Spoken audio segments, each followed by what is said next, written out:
사랑의 예수님 감사합니다. 오늘도 요한 사도를 통해서 저희들을 위하여 준비하신 그 계시 음성을 듣기를 원하오니 바로 이 시간에 나에게 주시는 말씀을 듣기를 원합니다. 나에게 계시하여 주시옵시고 말씀하여 주시옵시고 알려주시옵시고 깨어나게 하여 주시옵시고 새롭게 되게 하여 주시옵시고 하나님의 영으로 말미암아 충만한 삶을 살아갈 수 있도록 인도하여 주시옵소서. 오늘도 말씀 전하는 이가 바로 성령 하나님이신 줄로 믿습니다. 사람을 사용할 뿐인 줄로 믿사오니 입술을 주장하여 주시옵시고 하나님께서 원하시는 말씀만을 증거할 수 있도록 사용하여 주시옵소서. 우리의 마음의 문을 열어 주시옵시고 영계를 열어 주시옵시고 하나님 나라를 바라보게 하여 주시옵소서. 오늘도 이 계시 음성을 듣고 세상에서 믿음으로 승리하는 거룩한 백성들 되게 하옵소서. 거룩하신 예수 그리스도 이름으로 기도드립니다. 아멘. 이어서 여섯째 대접장에 대해서 살펴보겠습니다. 12절에서 16절 말씀입니다. 다시 한번 봉독합니다. 또 여섯째가 그 대접을 큰 강 유브라데의 소돔에 강물이 말라서 동방에서 오는 왕들의 길이 예비되더라.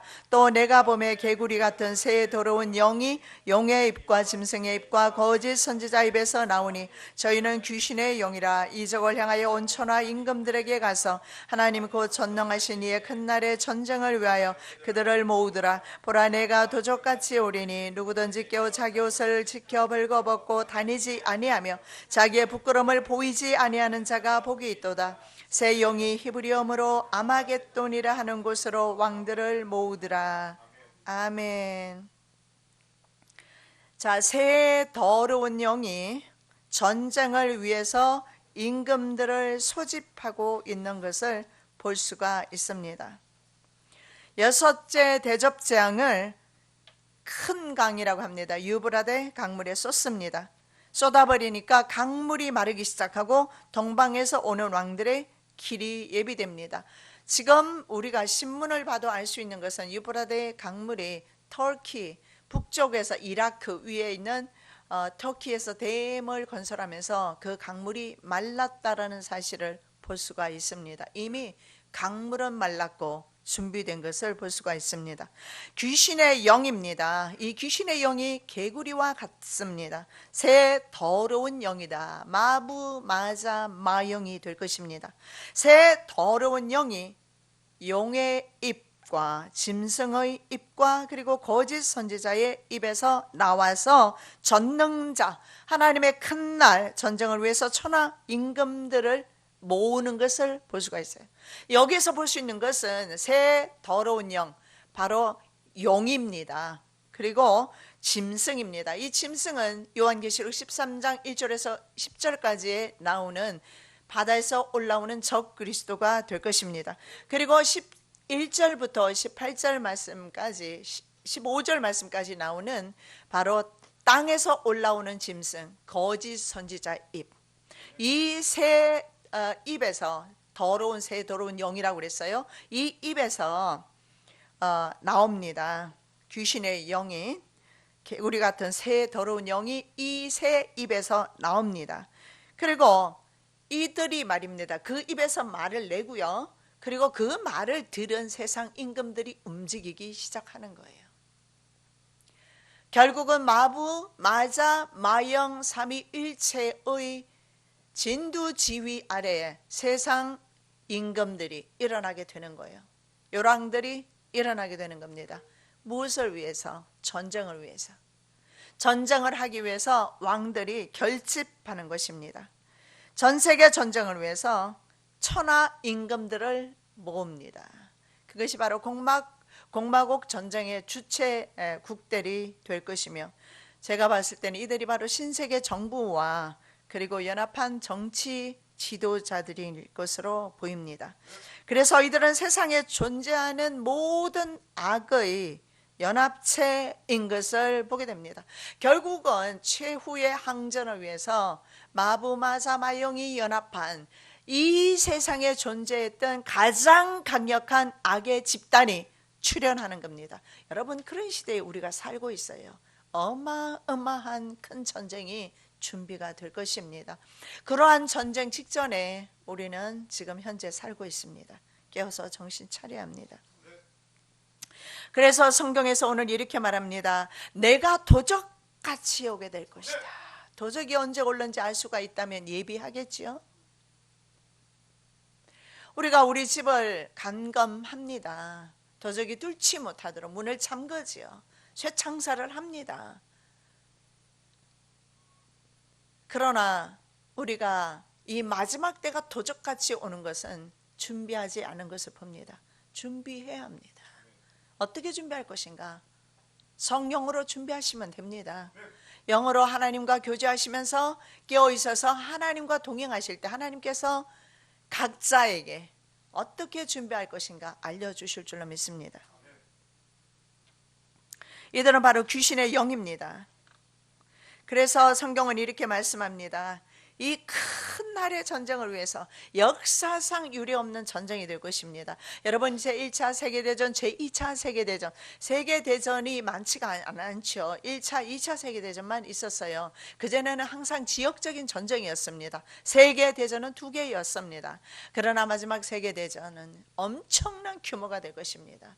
1, 2차 세계대전에도 엄청난 많은 사람들이 죽었습니다. 그러나 2차 세계대전은 정말 성경의 말씀이 인류의 3분의 1이라면 22억 정도가 넘는 숫자가 죽게 되는 전쟁이 될 것이고, 군대의 3분의 1이라면 6,600만 명이 죽게 되는 그런 전쟁이 될 것입니다.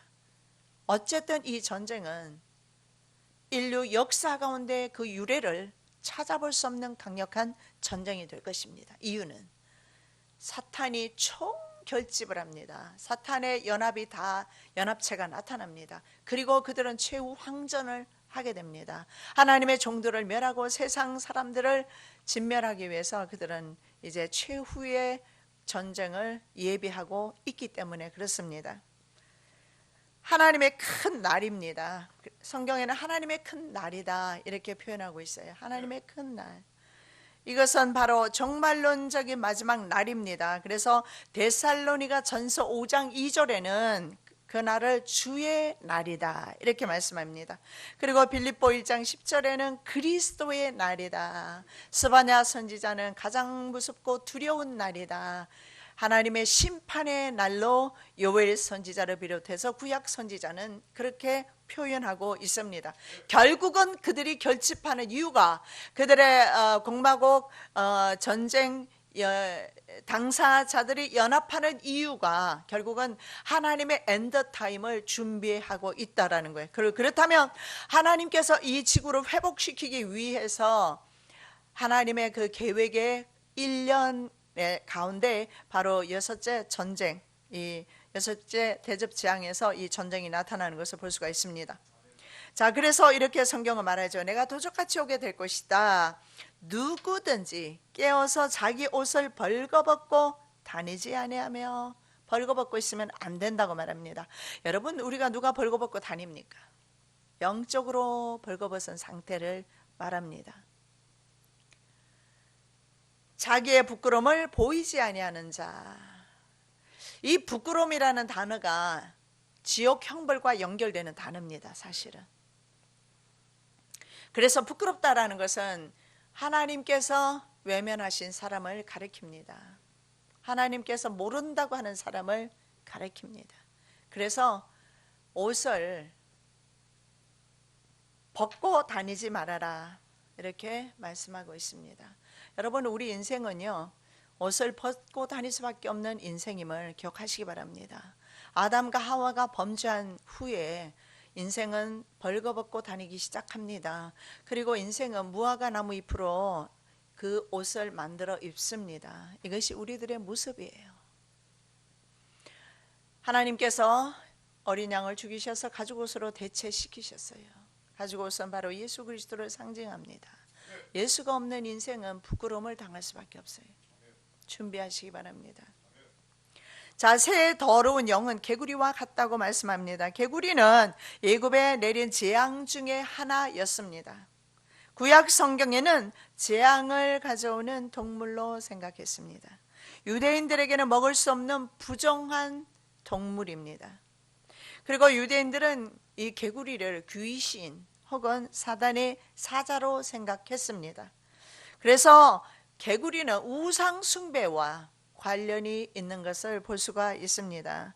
그래서 개구리 재앙이 이집트에 내린 것입니다. 우상 숭배와 관련이 되어서, 그래서 개구리는 풍요나 다산의 여신 헥토로 이집트에서는 섬겨졌어요.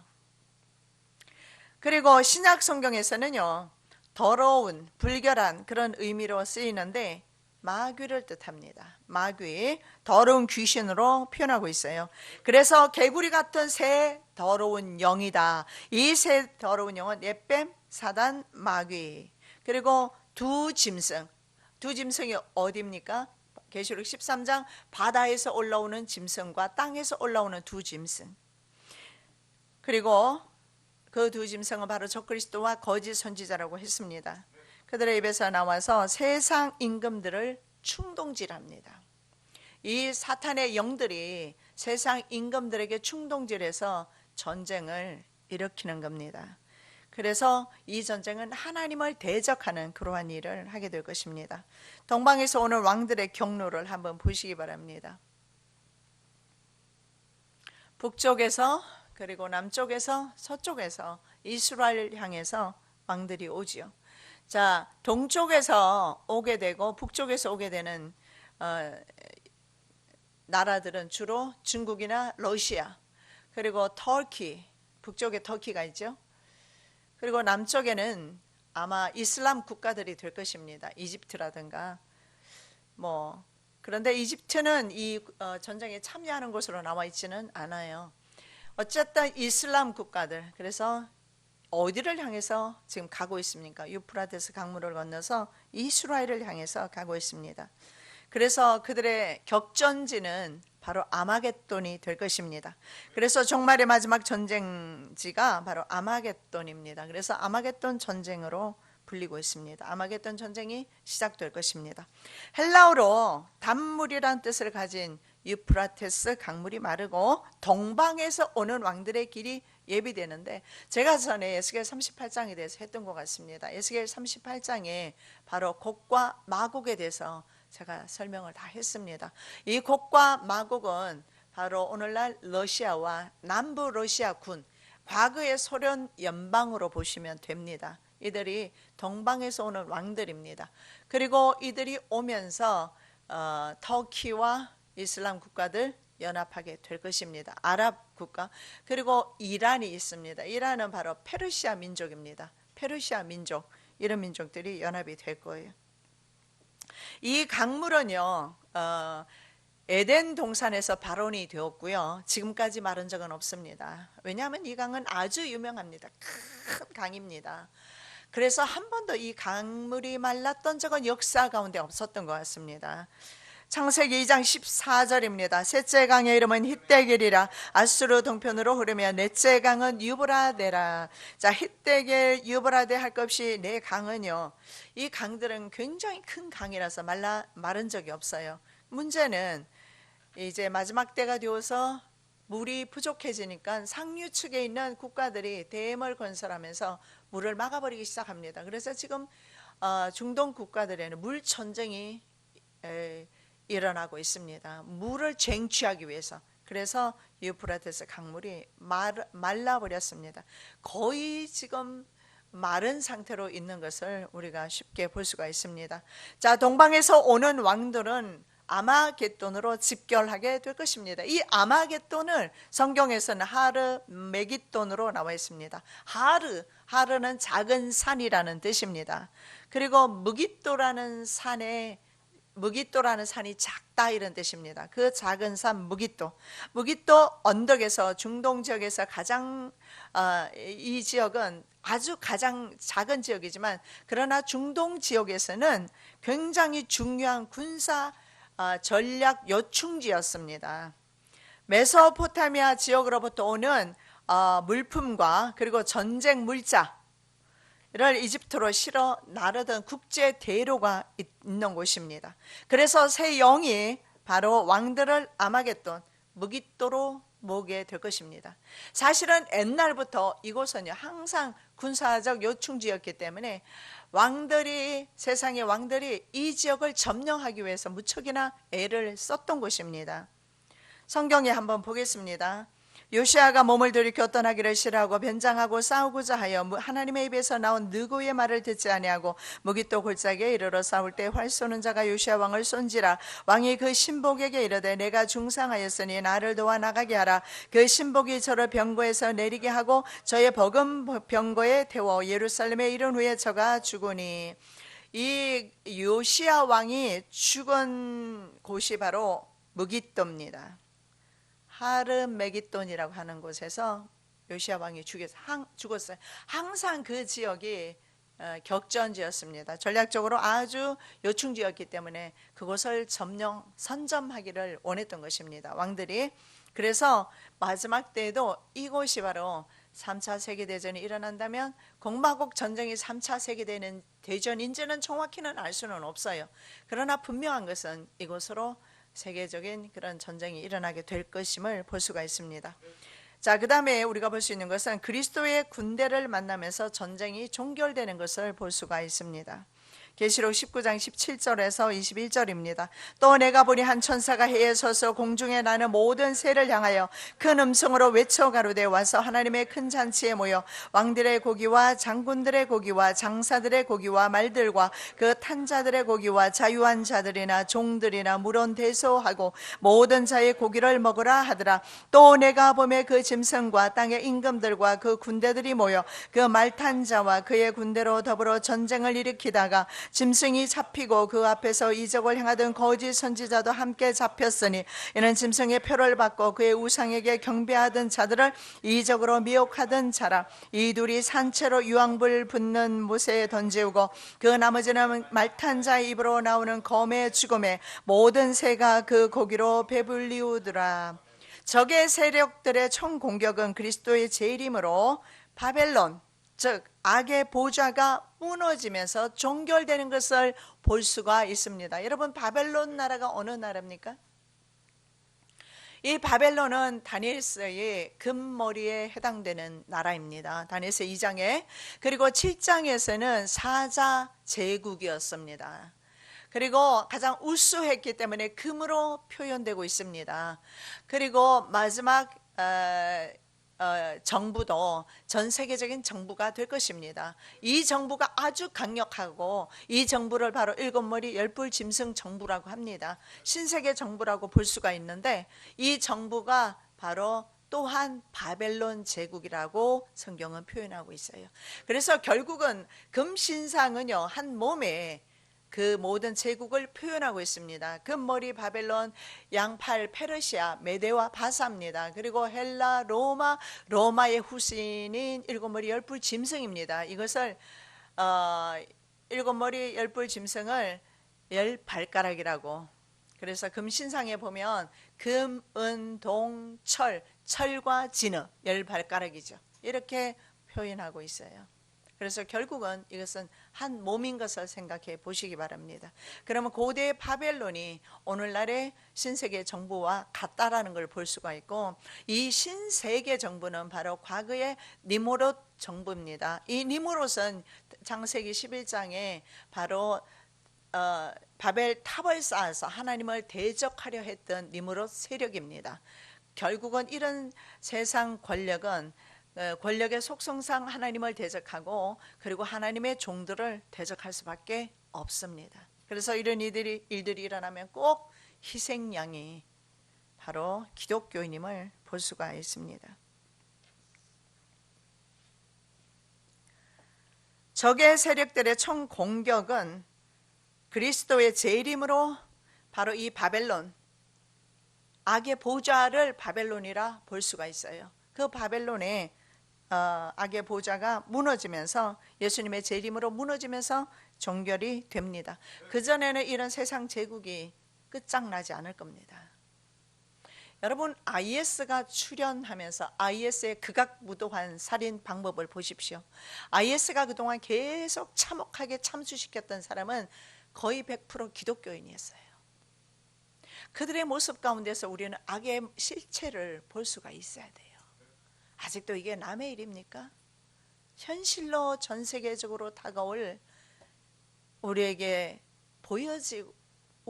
다가올 그 세력을 우리에게 보여주고 있는 겁니다.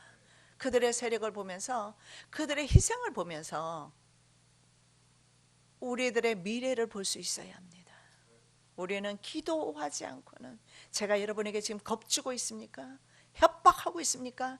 성경에 있는 말씀 그대로 전하고 있습니다.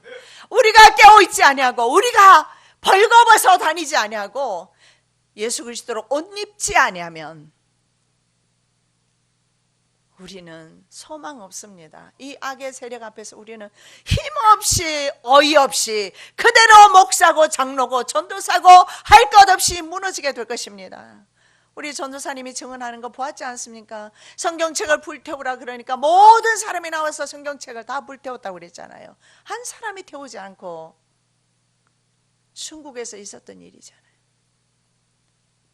성경책을 불태우라면 불태워야 될 거 아닙니까? 그러나 내 머릿속에 있는 성경 말씀은 불태울 수가 없어요. 나를 불태우기 전까지는. 그래서 우리는 말씀을 암송하는 겁니다.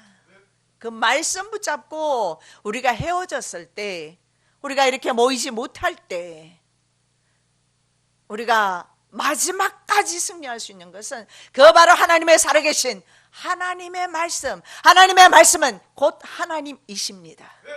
그래서 그 하나님으로 말미암아 승리하는 거예요. 스데반 집사가 위대해서 순교했습니까? 수많은 순교자들이 피 흘리면서 참혹한 그 형틀에서 죽임을 당하면서 기름이 부어져서 불태워지면서 그들은 묵묵히 무슨 죄가 있어서 그들은 그렇게 죽어가야 했습니까? 그럼에도 죄가 없음에도 불구하고, 세상에 범죄를 하지 않았음에도 불구하고 그들은 죽어갔습니다. 그들이 그렇게 순교할 수 있었던 것은 그들 안에 예수의 영이 있었기 때문에 가능한 거예요. 하나님의 영이 없으면 우리는 이 험악한 세상 앞으로 승리 못합니다. 우리는 여지없이 이 총공격을 감행하고 있는 악의 실체 앞에 무릎을 꿇을 수밖에 없어요. 어이없이 꿀 수밖에 없어요. 어떻게 저 사람이, 어떻게 저 목사가, 어떻게 저렇게 유명한 사람이, 어떻게 우리 목사님이, 누가 그 앞에서 설 수가 있습니까? 역사가 증언하고 있지 않습니까? 어느 교단이 일제시대 때 신사참배에 가담하지 않는 목사들이, 교단이 거의 어디 있었습니까? 거의 없습니다. 총회가 신사참배 하기로 가결까지 합니다. 그리고 목사들이 대표로 가서 신사참배에 참여합니다. 성도들에게 참배하라고 합니다. 우상숭배에 가담을 시켰습니다. 우상숭배는 바로 지옥입니다.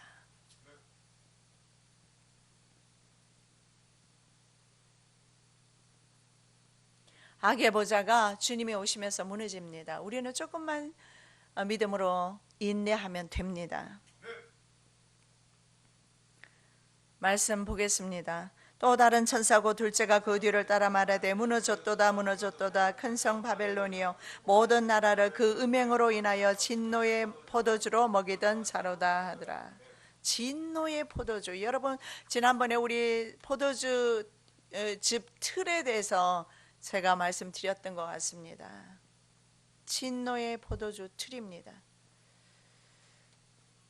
음행으로 인해서 진노의 포도주로 먹이던 자들, 그 나라가, 세상 나라가 완전히 무너지게 되는데, 이것은 바로 다니엘이 보았던 환상과 같습니다. 금신상이 보입니다. 그리고 이 금신상이 있는데 말이죠, 뜨인 돌이 쳐버립니다. 그러니까 그것이 사방으로 흩어집니다. 여러분 그거 아세요? 금신상을 보시면 순도가 높을수록 위로 올라가 있어요. 금이 가장 순도가 높죠. 순금이죠. 그리고 금보다 못한 것이, 약한 것이 은입니다. 그 다음에 동철 내려와요. 무슨 말입니까? 세상 제국은 스스로 설 수가 없음을 보여주고 있어요. 그래서 뜨인 돌이 쳐버렸을 때, 그리스도의 강림으로 세상 나라가 이제 공격을 당했을 때 어이없이 박살나는 것을 봅니다. 그 세상이 멸망당할 때 세상에 속한 사람도 같이 멸망당할 것입니다. 여러분 세상에 속할 것입니까? 주님께 속할 것입니까? 지금 선택하는 거예요. 그때 선택하면 늦습니다. 지금 선택하셔야 돼요. 주님께서 도적같이 오신다고 말씀을 합니다. 마태복음 24장 42절에서 41절입니다. 그러므로 깨어있으라. 어느 날에 너희 주가 임할는지 너희가 알지 못함이니라. 너희도 아는 바니 만일 집주인이 도적이 어느 경점에 올 줄을 알았다면 깨어있어 그 집을 둘지 못하게 하였으리라. 이러므로 너희도 예비하고 있으라. 생각지 않은 때에 인자가 오리라. 여러분 사대 교회와 라오디게아 교회에 주시는 경고의 말씀입니다. 라오디게아 교회는 바로 마지막 때 교회를 상징합니다. 말씀 보겠습니다. 너는 일깨워 그 남은 바 죽게 된 것을 굳게 하라. 내 하나님 앞에 내 행위에 온전한 것을 찾지 못하였노니 그러므로 내가 어떻게 받았으며 어떻게 들었는지 생각하고 지켜 회개하라. 만일 일깨지 않으면 내가 도적같이 이르리니 어느 시에 내게 말런지 내가 알지 못하리라. 그러나 사대 그 옷을 더럽히지 아니한 몇 명이 내게 있어 흰 옷을 입고 나와 함께 다니리니 그들은 합당한 자인 영고라. 여러분 옷에 대해서 말합니다. 흰 옷을 입으라고 말해요. 이 흰 옷은 과거에 제사장들이 입었던 세마포 새 옷입니다. 하나님의 예수 그리스도로 말미암아 거룩하게 된 구별된 하나님의 성도가 입는 옷입니다. 계시록 3장 18절입니다. 내가 너를 고나노니 내게서 불러 연단한 금을 사서 부요하게 하고 흰옷을 사서 입어 벌거벗은 수치를 보이지 않게 하고 안약을 사서 눈에 발라 보게 하라. 사대 교회나 라오디게아 교회 주시는 말씀입니다. 흰옷을 입어라. 안약을 사서 좀 발라서 좀 나를 좀 바라봐라 말씀합니다. 도무지 보이지 않으면 안약을 사서 보라고 말씀해요. 사실은 실제로 말입니다. 라오디게아에는 안약이 상당히 유명했다고 합니다. 눈은 뜨고 있으나 하나님을 보지 못하는 자는 불행입니다. 우리 눈이 아무리 밝아도 몇 킬로 이상을 볼 수가 있겠습니까? 못 봅니다. 우리의 육안은 한계가 있습니다. 육안으로는 천국이 절대 안 보입니다. 하나님 나라는 하나님이 주시는 눈, 영안으로만 보입니다. 영안이 열려야 합니다. 영안이 열리지 않으면 게하시처럼 말입니다. 욕심만 잔뜩 있어서 세상 정욕으로 인해서 재물의 탐심으로 인해서 그 영혼이 망하게 됩니다. 벌거벗은 수치를 보이지 말라. 흰옷을 사서 입어라. 여러분 내가 흰옷을 입는다면 구원받는다면 지금 당장 나가서 흰옷만 입을 거예요. 그죠? 우리나라가 백이민족이라고 하는데 요즘은 아닌 것 같습니다. 내가 정말 흰옷 사서 입어서 천국 간다면 매일이라도 흰옷 입겠습니다. 그것을 말하는 것이 아니지 않습니까? 내 심령이 깨끗하고 정절이 있고 주님에 대한 정절이 있고 깨끗하고 정한 믿음으로 정직한 영으로 하나님께 나가야 될 줄로 믿습니다. 자, 그 다음에 일곱째 대접재앙을 보겠습니다. 17절에서 21절. 일곱째가 그 대접을 공기 가운데 쏟음에 큰 음성이 성전에서 보좌로부터 나서 가로되 되었다 하니 번개와 음성들과 내성이 있고 또 큰 지진이 있었지 큰지 사람이 땅에서 음으로 이같이 큰 지진이 없었더라. 큰 성이 세 갈래로 갈라지고 만국의 성들도 무너지니 큰 성 바벨론이 하나님 앞에 기억하신 바 되어 그의 맹렬한 진노의 포도주 잔을 받음에 각 섬도 없어지고 산악도 간데 없더라. 또 중수가 한 달란트나 되는 큰 우박이 하늘로부터 사람들에게 내리매 사람들이 그 박제로 인하여 하나님을 회방하니 그 재앙이 심히 크미로라. 자, 일곱째가 마지막 재앙입니다.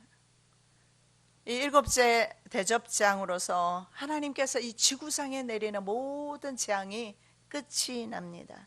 그래서 음성이 들립니다. 그 음성이 되었다 하는 음성이 들려요. 일곱째 대접장이 공기 가운데 쏟은 후에 되었다 하는 음성이 성전 보좌로부터 나옵니다. 되었다라는 것은 뭐냐면 완성되었다, 그리고 성취하였다 이런 뜻이 됩니다. 결국은 하나님의 최종적이고 완전한 심판이 성취되는 것입니다. 여러분, 우리가 아까 살펴본 것은 여섯째 대접장에서 전쟁이 난다고 했는데, 이것은 사탄의 영들이, 더러운 새 영들이 전쟁을, 왕들에게 그 영을 주어서 전쟁을 하게 한다고 했습니다. 그리고 그들은 그 전쟁을 하게 됩니다. 그러나 이것이 바로 하나님의 허락하에 이루어진다는 사실을 기억하시기 바랍니다. 이 재앙이 끝난 후에 음성이 들리기를 되었다, 완성했다. 하나님께서는요, 우리 인류를 창조하시고 우리 인류가 그동안 지은 극악무도한 모든 죄를 지금까지 참고 계셨어요. 세상을 수천 번 수만 번 더 심판하실 수 있었으나 노아 홍수 이래로 하나님께서는 세상을 전면적으로 심판하지 않으시고 지금까지 참으시고 인내하시고 기다리시고 지금까지 계셨어요. 그러나 믿는 자의 수가 차버리게 되었을 때, 더 이상 믿는 자가 없어지게 될 때에 이제 하나님의 그 오래 참으신 심판이 일곱 대접장을 통하여서 온 세상에 쏟아 부어지기 시작합니다. 인간의 몸으로서는 여기서 견딜 수 있는 사람이 없습니다. 이때는 이미 우리가 휴거가 이루어진 뒤가 될 줄로 믿습니다. 완전한 하나님의 심판을 하나님께서 이루시게 됩니다. 그런데 그 심판이 바로 공기 가운데 이루어집니다. 대접을 어디에다가 부어버립니까? 공기 가운데 그 대접을 쏟아 부어버립니다. 자, 이 공기는 어디냐 하면 공중을 의미합니다. 공중은 용과 짐승이 권세를 잡고 있는 것이에요. 곳입니다. 결국은 하나님의 심판은 성도들을 향한 것이 아님을 알 수가 있고, 하나님의 심판은 용들을 향해서 용과 짐승과 거짓 선지자와 그를 추종하고 그의 표를 받은 그의 사람들에게 이루어지는 것을 볼 수가 있습니다. 에베소 2장 2절입니다. 그때 너희가 그 가운데서 행하여 이 세상 풍속을 쫓고 공중의 권세 잡은 자를 따랐으니 곧 지금 불순종의 아들들 가운데 역사하는 영이라. 공중 권세 잡은 자를 따른 사람들과 공중 권세 잡은 자는 바로 마귀임을 알 수가 있습니다. 사탄은 하나님의 보좌로부터 쫓겨나서 공중에서 권세를 잡고 있습니다. 짐승과 그를 경배하는 자들에게 쏟아붓는 재앙입니다. 그러나 주의 날이 도적같이 오리니 그날에는 하늘이 큰 소리로 떠나가고 체질이 뜨거운 불에 풀어지고 땅과 그 중에 있는 모든 일이 드러나리로다. 이 하늘이 떠나가 버립니다. 하늘이 없어져요. 그리고 모든 있잖아요, 지구상에 있는 모든 물질이 그냥 싹 풀어집니다. 일곱 대접장이 모두 쏟아지고 나자 하늘에는 번개와 음성들, 뇌성이 일어나기 시작합니다. 그리고 땅에는 막 지진이 일어납니다. 창세 이래 유례 없는 큰 지진이 일어납니다. 지구를 완전히 파괴하는 최종적인 지진입니다. 하나님의 심판이 절정에 달해 있음을 보여주는 사건입니다. 하나님의 위엄과 영광이 나타나는 사건입니다. 일곱 번째 나팔 재앙 후에도 이런 일이 있었어요. 일곱 번째 나팔. 자, 일곱 번째 나팔, 우리가 마지막 나팔로 봅니다. 일곱 번째 나팔이 마지막 나팔이라면 그때 성도들은 휴거할 것입니다. 그리고 일곱 대접장이 이 지구상에 쏟아지게 될 것입니다. 계시록 11장 19절, 이 하늘에 있는 하나님의 성전이 열리니 성전 안에 하나님의 언약궤가 보이며 또 번개와 내성들과 음성들과 내성들과 지진과 큰 우박이 있더라. 일곱 번째 나팔 재앙에도 있었던 일이고, 그리고 마지막 일곱 대접 재앙에도 사실은 이런 일이 일어나고 있습니다. 그런데 대접 재앙에서 지진은 창세 이래 가장 큰 것으로 하나님의 심판이 완전히 이 지구상에 임해지는 걸 봅니다. 이 지구가 심판을 받는 이유는 단 하나입니다. 인간의 죄 때문에 그렇습니다. 여러분, 역대하 36장의 말씀해 보세요. 그 땅이 70년 동안 황무하였더라 이렇게 말합니다. 이스라엘의 죄로 말미암아 이스라엘의 땅이 고통을 받았습니다. 이스라엘의 피 흘림 때문에 고통을 받았습니다. 그래서 이스라엘이 바벨론에 70년 동안 포로로 하나님께서 이스라엘을 보내셨습니다. 그리고 그 땅은 70년 동안 안식했다, 그렇게 성경에 말씀하고 있어요.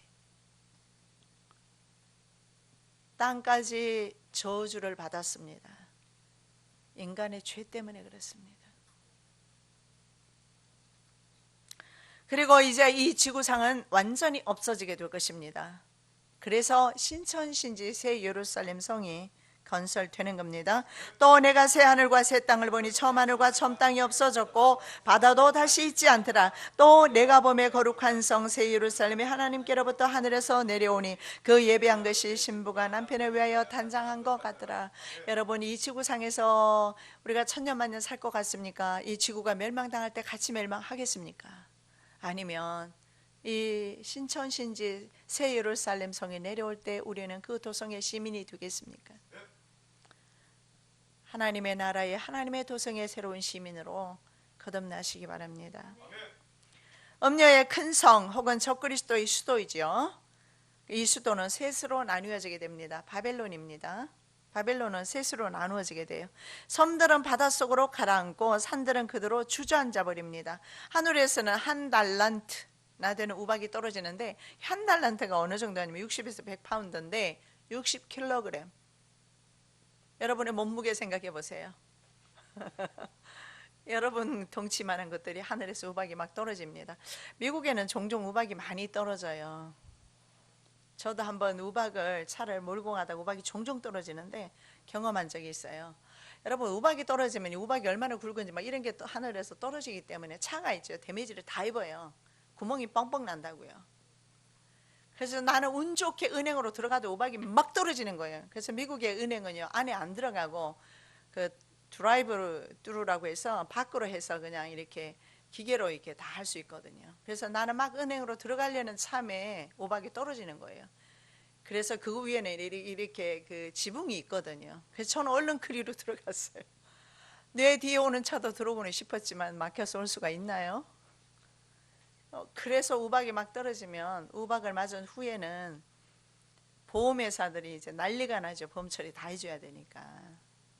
그래서 이런 우박들이 떨어지면요, 참 요것도 저는 그래서 봤어요. 보니까 바닥이 쫙 떨어져 있는데 정말 무섭더라고요. 근데 우리 몸무게만한 우박이 떨어지면 어디 뭐 세상에 생물체가 살겠습니까? 여러분, 이 우박은 하나님의 진노의 표현이라고 저는 생각합니다. 인류 역사상 우리는 얼마나 많은 죄악을 저질렀는지요. 여호수아가 기본 전투에서 다스 왕들과 싸울 때 하늘에서 큰 덩이 우박이 떨어진 적이 있었습니다. 이스라엘의 행진을 방해한 세력들에게 내린 하나님의 진노의 표현이에요. 그래서 하나님의 대적들에게 내리시는 그 우박이 우리 몸무게만한 우박들이 떨어진단 말입니다. 하나님께서 이렇게 우리의 대적들을 위해서 보수하십니다. 길이 참으시기 바랍니다. 주님이 아십니다.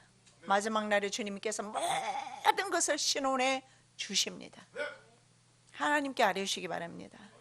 억울한 일이 있어도, 하나님께 속상한 일이 있어도, 어떤 문제가 생겨도 살아 계신 아버지께 간구하시기 바랍니다.